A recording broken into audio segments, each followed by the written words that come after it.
Assalamualaikum warahmatullahi wabarakatuh. Halo semuanya, selamat pagi, selamat siang, selamat sore, dan selamat malam. Sebelum memulai video kali ini, alangkah baiknya saya memperkenalkan diri terlebih dahulu. Saya Muhammad Yusuf Al-Ghazali, mahasiswa Program Studi Teknik Kimia Polimer, Politeknik STMI Jakarta. Dalam video kali ini, saya akan meresensi sebuah buku. Resensi sendiri adalah kegiatan mengulas, mengupas, mengevaluasi, mengkritik, menilai, hingga memberikan komentar pada sebuah buku. Nah, buku yang akan saya resensi adalah buku yang mungkin teman-teman sendiri udah nggak asing sama buku ini ya, atau familiar sama buku ini ya, terutama teman-teman yang sudah pernah belajar bahasa Jepang atau teman-teman yang ingin belajar bahasa Jepang. Buku ini sangat rekomendasi sih buat mempelajari bahasa Jepang, terutama dan buku ini juga mudah untuk digunakan ya. Jadi kalau kalian mau belajar otodidak pun kalian bisa mudah untuk memahami buku ini ya. Buku yang saya maksud adalah buku Minano Nihongo edisi kedua. Buku Minano Nihongo edisi kedua sendiri memiliki 4 jilid buku, tapi saya cuma ada 3 karena yang satu saya pinjamkan ke teman saya, namun hingga saat ini belum dikembalikan. Mungkin dia lupa, dan saya juga lupa kalau misalnya dipinjam. Kemudian edisi seperti yang saya bilang tadi, edisi 2 ini memiliki 4 jilid buku, di mana jilid yang berwarna merah dan warna biru itu versi bahasa Jepang. Jadi kalian kalau misalnya mau belajar pakai buku ini, kalian harus benar-benar sudah bisa belajar huruf hiragana dan katakana. Seperti yang kita ketahui ya, bahasa Jepang sendiri itu menggunakan 3 huruf, yaitu huruf hiragana, katakana, dan huruf kanji. Nah, kalian sebelum mempelajari buku ini, kalian harus paham dan bisa huruf hiragana dan katakana. Untuk belajar kanji, kalian bisa menggunakan buku ini. Kenapa saya bilang begitu? Karena di dalam buku ini itu benar-benar full bahasa Jepang. Bisa kalian lihat. Nah, dia benar-benar bahasa Jepang, nggak ada huruf Latin atau huruf bahasa Indonesia-nya. Begitu juga dengan buku Minano Nihongo yang warna hijau dan warna jingga. Karena di sini walaupun tertulis terjemahan dan keterangan tata bahasa versi bahasa Indonesia, di sini untuk kosakatanya itu hanya ada seperti ini, yaitu huruf hiragana, huruf kanji, dan huruf bahasa Indonesia atau terjemahannya ya. Jadi dia nggak ada huruf cara baca atau huruf Latin untuk membaca kalimat bertuliskan huruf Jepang itu ya. Nah, sebelumnya buku Minano Nihongo itu seperti yang saya bilang tadi, saya akan meresensi yang edisi kedua. Perbedaannya dengan edisi pertama itu terletak pada ini.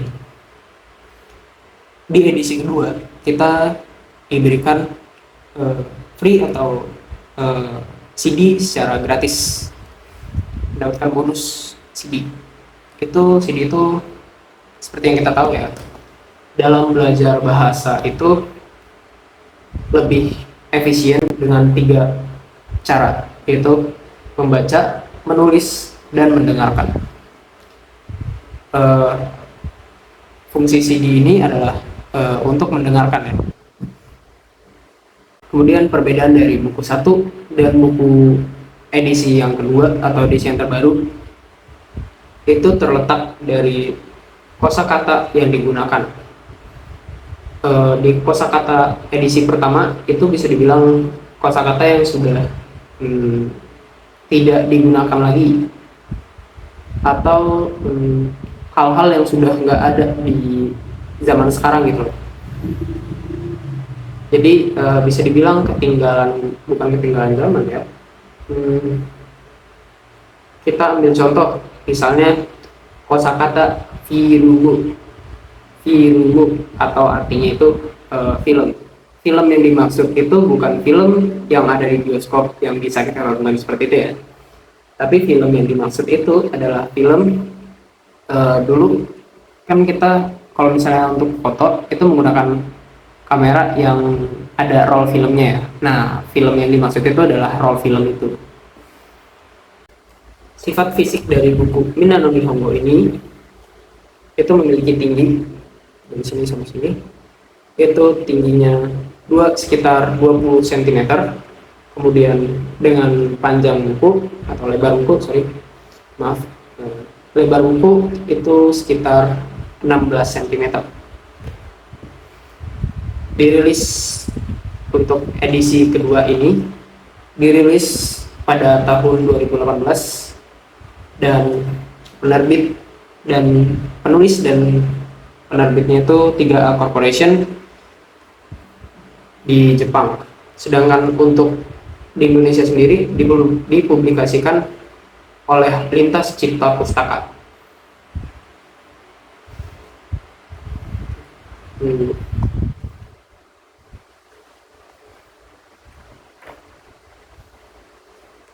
Kemudian pada jumlah halaman pada buku Minna no Nihongo yang warna merah ini memiliki jumlah halaman sebanyak sekitar 250 halaman. Dalam satu buku ini itu mengandung 25 bab, di mana per bab itu dia membahas tentang tata bahasa yang biasa digunakan dalam kegiatan sehari-hari ya. Nah, untuk yang merah ini itu dia bab 1 sampai 25, dan yang warna biru ini itu bab 26 sampai bab 50. Nah, untuk kosakata dalam dunia kerja atau bahasa formal itu ada di buku ini, ada di tata bahasa sekitar bab 30 hingga bab 50. Jadi kalau misalnya kalian yang punya tujuan untuk bekerja di Jepang, itu kosakata atau kata kerja kosakata kerja yang dipelajari itu rata-rata dari sini, bab 30 hingga bab 50. Di awal bab itu dia akan ada bunke atau pola kalimat. Ini namanya bunke atau pola kalimat. Kemudian ada kaiwa. Kaiwa itu adalah percakapan. Ini ada percakapan. Nah, yang unik dalam buku ini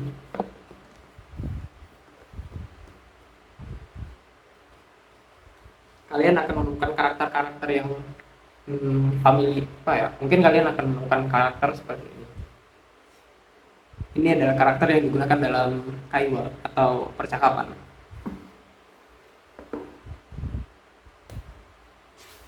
Kemudian selain kaiwa,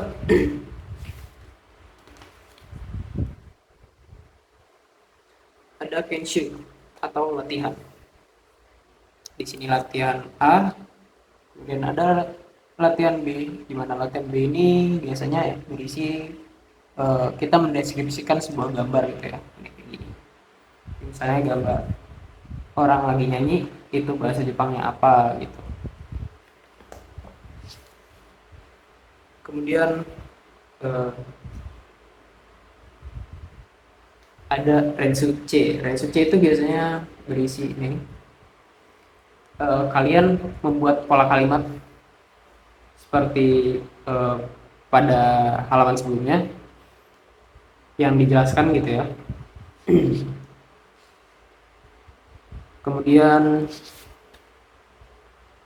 ada mondai atau ujian.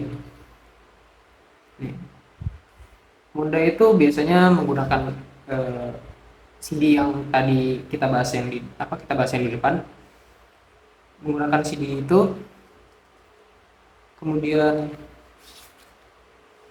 sudah sampai situ ada, oh ya, ada juga kalau dalam bahasa Indonesia itu dia hanya menjelaskan tata bahasanya saja ya, bukan menjelaskan arti-arti dari bukan arti ya, huruf. Dia tidak ada huruf Latin, misalnya di bahasa Jepangnya watashi wa mei meiku, watashi wa maiku desu. Nah, dia nggak ada huruf ini, langsung terjemahannya aja, nggak ada huruf Latin atau cara bacanya ya. Ya, seperti itu.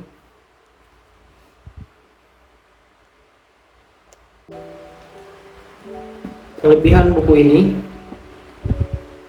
ini sangat efisien untuk kalian yang masih pemula untuk belajar bahasa Jepang, baik secara otodidak maupun secara ya ikut les atau ya belajar bareng teman atau lewat YouTube gitu ya. Ya lewat YouTube itu termasuk otodidak sih ya. Kemudian